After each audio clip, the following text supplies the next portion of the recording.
বাংলাদেশের কনটেক্সটে এখন কি আছে? আমরা যখন এটা 10-এ সেট করলাম, সেটা হচ্ছে গত বছর, তখন আমাদের ইনফ্লেশন ছিল 12.5%, ফুড ইনফ্লেশন ছিল 14.5%। এখন ফুড ইনফ্লেশন হচ্ছে 7.3।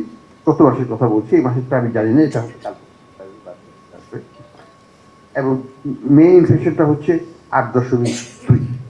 তো এখন 8.2, এটা যদি 7-এর নিচে চলে যায়, আমি কিন্তু অটোমেটিক্যালি পলিসি রেটটাকে অ্যাডজাস্ট করে ফেলি। আমাদের স্টেট উইটা হচ্ছে policy statement is very clear, path is very well defined, যে 7 এবং তার নিচে ইনফ্লেশনকে যখনই আমরা নেব, আমরা পলিসি রেট কমাবো।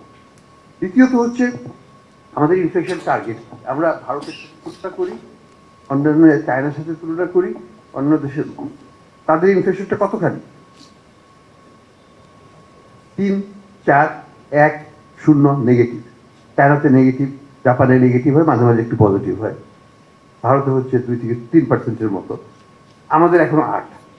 এইখানে আমাকে কাজ করতে হবে।